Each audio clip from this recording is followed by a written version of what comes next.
Este no es el éxito de la policía, ni el éxito del ejército, ni el éxito de ninguna agencia nacional. Claro, los muertos, es decir, los fracasos tienen, no, son huérfanos, pero los triunfos sí tienen gran cantidad de padres y de madres, ¿no? Y en este caso, policía, ejército, fiscalía, todo el mundo se está queriendo ahora bañar en las aguas rosadas de ese gran golpe al narcotráfico. Y vamos a hablar en un momento de cómo se van a intentar repartir ese botín, pero terminemos con la otra parte, que es la parte mexicana. ¿Hay alguna pista de cuál es la conexión, pues, de esta banda con el crimen organizado en México?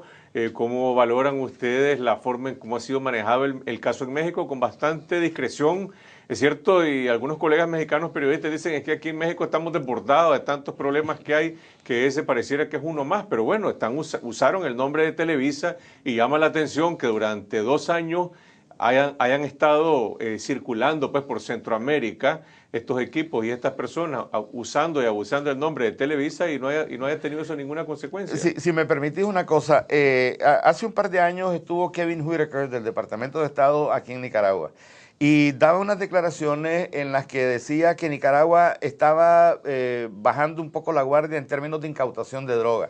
Y en efecto, del 2010 al 2011 hay una baja, del 2009 al 2010 también hay una baja, es decir, se viene reduciendo o viene decreciendo el volumen de incautaciones.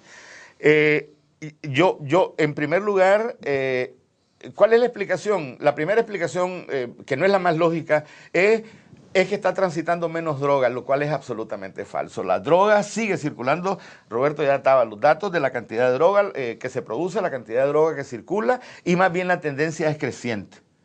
Pero además hay otro problema. Es decir, la misma cantidad de droga circula, las mismas bases logísticas, nuevas bases logísticas, y el problema es, casualmente en un documento que yo estoy terminando de preparar para un evento fuera de Nicaragua, yo hablo en el documento de que si la baja no se debe más bien a la pérdida de capacidad operativa y del trabajo de inteligencia de las agencias de seguridad en Nicaragua, es decir, específicamente del ejército y la policía. Porque posiblemente no han detectado, y esto es antes que pasara, lo escribí antes que pasara la cuestión esta de la banda mexicana, que no habían detectado nuevas modalidades operativas del narcotráfico. Y esta es una modalidad, es decir, muy llamativa, además pública, es decir, el hecho de 6 vans con logotipo, etcétera, todo un montón de cosas, toda la parafernalia periodística o televisiva más bien. Entonces, da una cobertura y es una nueva modalidad. Es decir, el crimen está montado sobre el show, porque Televisa básicamente es eso. Pues, ahí van los periodistas de Televisa que habrá pasado, pero ¿qué pistas hay de la relación con México? Mira, México está básicamente muy prudente. México está, creo, analizando el tema. Tenemos policías mexicanos en el proceso de investigación aquí en Nicaragua. Y me parece que el caso cogió, por lo que tengo entendido, por lo que leo y analizo, cogió movido a la policía mexicana también y al Estado mexicano. El hecho del vínculo o el uso de los logotipos de Televisa le llama mucho la atención. Eso es algo que, y me atrevo a decir que muchos medios de comunicación en este país, sobre todo el ala oficialista, han ya culpado a Televisa de tener vínculos con el narcotráfico. Entonces, este tema es un tema delicado, más delicado de lo que aparenta, y México ha estado muy prudente tratando de investigar el caso. Ok, vamos a ir a una pausa, regresamos con el otro tema. ¿Cuál será el destino de los 9 millones de dólares, de las 6 camionetas con equipos televisivos? Ayer Danilo Aguirre en este programa decía, ya la gente anda diciendo dónde van a terminar esas camionetas. Bueno, vamos a ver qué se puede esperar de la ley 735 que establece que el Ministerio de Hacienda debería crear una comisión para determinar el destino de estos fondos. Ya regresamos.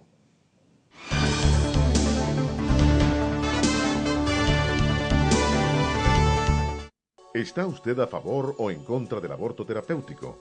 En contra. En contra. Estoy en contra. En contra completamente. Estoy en contra del aborto terapéutico. ¿Conoce a alguien que se haya practicado un aborto terapéutico? He oído casos. Una amiga. Sí. ¿Cree usted que esa persona debería estar presa?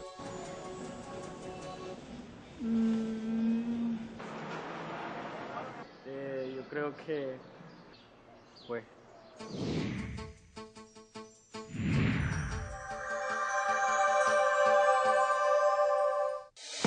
7000 tips de salud.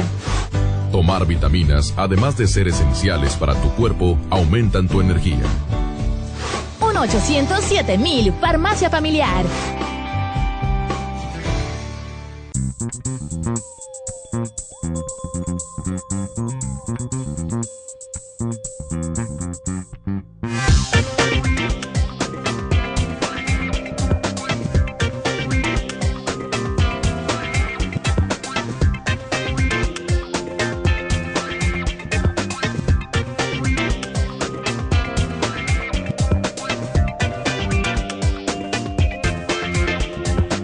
Fígaro, Barbería Lounge, Altamira, detrás de la Embajada de México.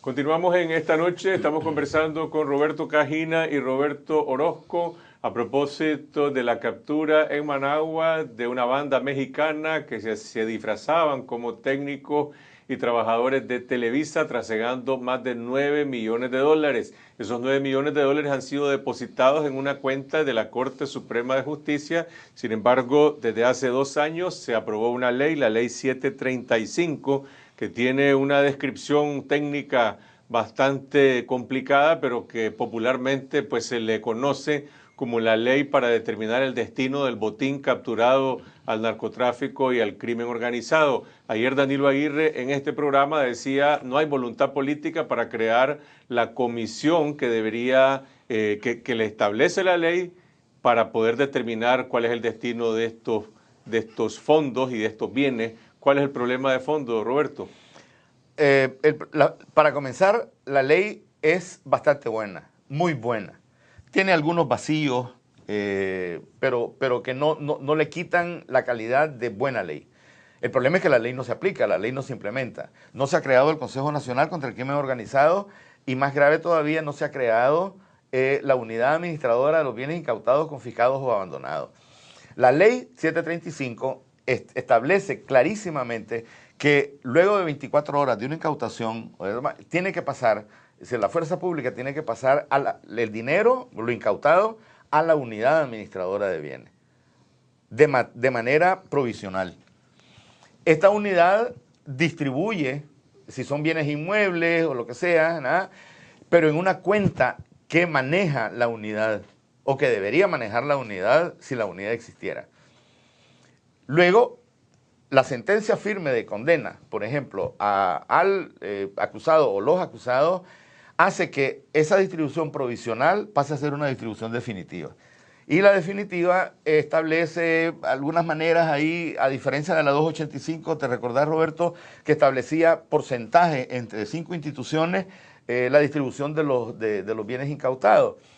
En este caso no, simplemente la unidad, a juicio de la misma unidad, lo que hace es que recibir las solicitudes de algunas instituciones como la Policía, la Fiscalía, la Corte Suprema, el mismo Consejo Nacional contra el Crimen Organizado, la misma unidad, cuáles son sus requerimientos operativos.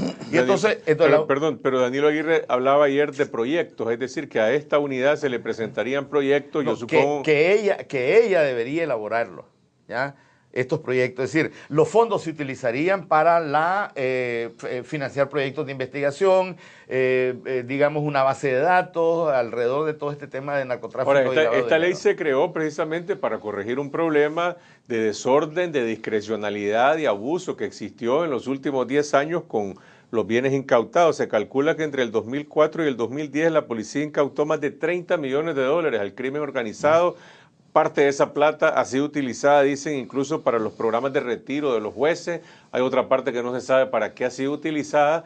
Ahora, si la ley se hizo para corregir el desorden que existía, que todavía está pendiente de aclararse, ¿quién debería decidir sobre esto, Roberto? Mira, la respuesta a eso es la misma que dio Danilo Aguirre, falta voluntad política, ¿ya?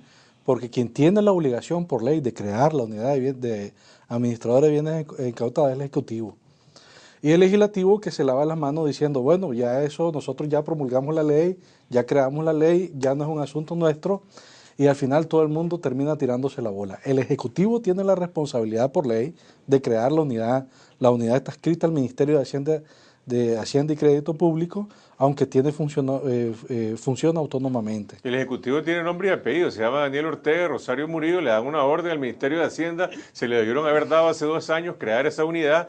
¿Por qué será que no se toma una decisión así? ¿Será que el gobierno se siente más cómodo manejando estos recursos en un ámbito de discrecionalidad? Yo comparto lo de Danilo y lo de Roberto en términos de falta de voluntad política, pero también yo tengo, más que sospecha, un grado bastante alto de certeza, que es justamente en esa especie de limbo en el que se vive en este momento, en donde ya ni siquiera discrecionalidad. Es decir, la discrecionalidad es puerta básica y fundamental para la corrupción. Pero ahí, como ni siquiera hay discrecionalidad, sino que se está operando al margen de la ley totalmente, las posibilidades de corrupción son mayores. No solamente falta de voluntad política, sino aprovechar ese esquema de falta de voluntad política para poder distribuirse los recursos de la manera es decir, de la manera que mejor se le ocurra a alguien, en términos de sus intereses.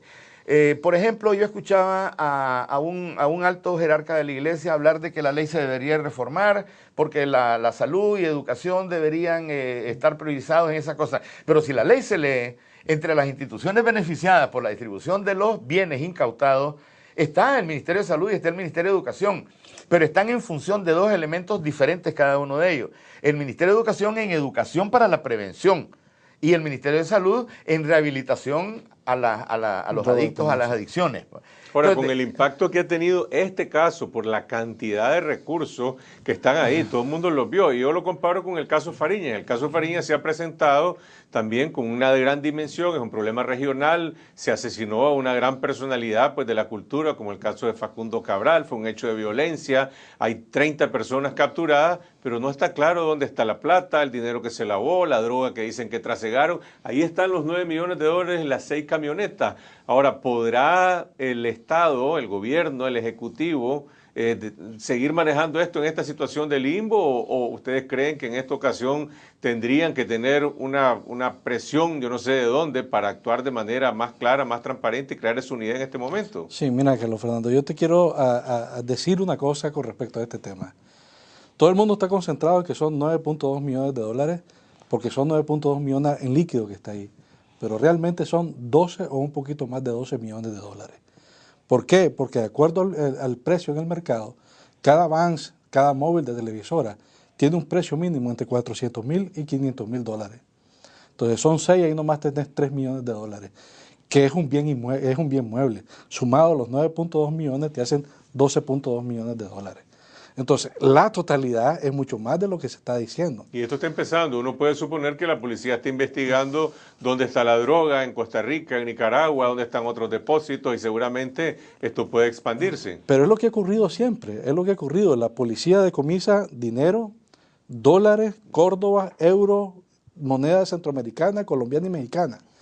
La policía incauta y después hay decomisos de finca, propiedades muebles, finca, casa, propiedades muebles que son vehículos de lujo, avioneta, helicóptero y todo. Se supone que hasta ahora, del 2004 al 2011, con el dinero líquido más los bienes muebles e inmuebles, el avalúo de cada uno de esos, hay 500 millones de dólares incautados al narcotráfico. Pero ¿a quién le toca llamarle la atención, golpearle la mesa o la puerta al Ejecutivo, al comandante Ortega, para que tome una decisión y termine esta situación de limbo, de discrecionalidad, como lo quieran llamar? El fiscal de la República no tiene autoridad para decirle al presidente, ejecute esa ley, o el presidente de la Corte Suprema de Justicia, o la Contraloría, o los diputados, alguna entidad del Estado. Mira, en principio y teóricamente sí, sí, pero vos sabés, nosotros sabemos cómo funciona la realidad de este país. Pero no deberíamos de resignarnos. Entonces, de hecho, este programa y algunas publicaciones en medios escritos han comenzado a tocar este tema. Corresponde en ese escrutinio social, en ese trabajo de fiscalización que hacen los medios de comunicación, les ha correspondido volverse a poner a la cabeza ocupando el lugar llenando el espacio que otros sectores no llegan. Los partidos de oposición, organizaciones de la sociedad civil, organismos defensores de derechos humanos, por ejemplo, etcétera. La Iglesia ya dio una opinión, digamos, relativamente fuera de contexto. Pero bien intencionada. Muy bien yo intencionada. interpreté lo que dijo el arzobispo Brenes, es decir, en vez de que lo vayan a dilapidar, dénselo a la educación, pues, el dinero. Claro, pero está contemplado, pues me explico. Es decir, el tema es que la falta de voluntad política y la ausencia de esos controles que la misma ley establece son dos puertas, más bien dos zaguanes, ya abiertos de par en par para la corrupción, no solamente del dinero, como decía Roberto. Por ejemplo, fíjate que la ley es tan buena, pues por decirlo de alguna manera, que la ley establece, por ejemplo, el procedimiento cuando el inmueble incautado está ocupado. ¿Quién promovió esa ley en la Asamblea Nacional? ¿La Comisión de Justicia? La Comisión de Justicia. La Comisión de Justicia y específicamente el diputado José Palé. También el diputado Langrán estuvo un poco involucrado en esto desde la Comisión de Gobernación, Defensa, Derechos Humanos y Paz. Pero es tan detallada la ley en muchísimos aspectos que establece, por ejemplo, que un bien incautado, un bien inmueble incautado, una casa de habitación ocupada, se le deja en depósito al cónyuge. Si no existe cónyuge, se le deja a los hijos mayores.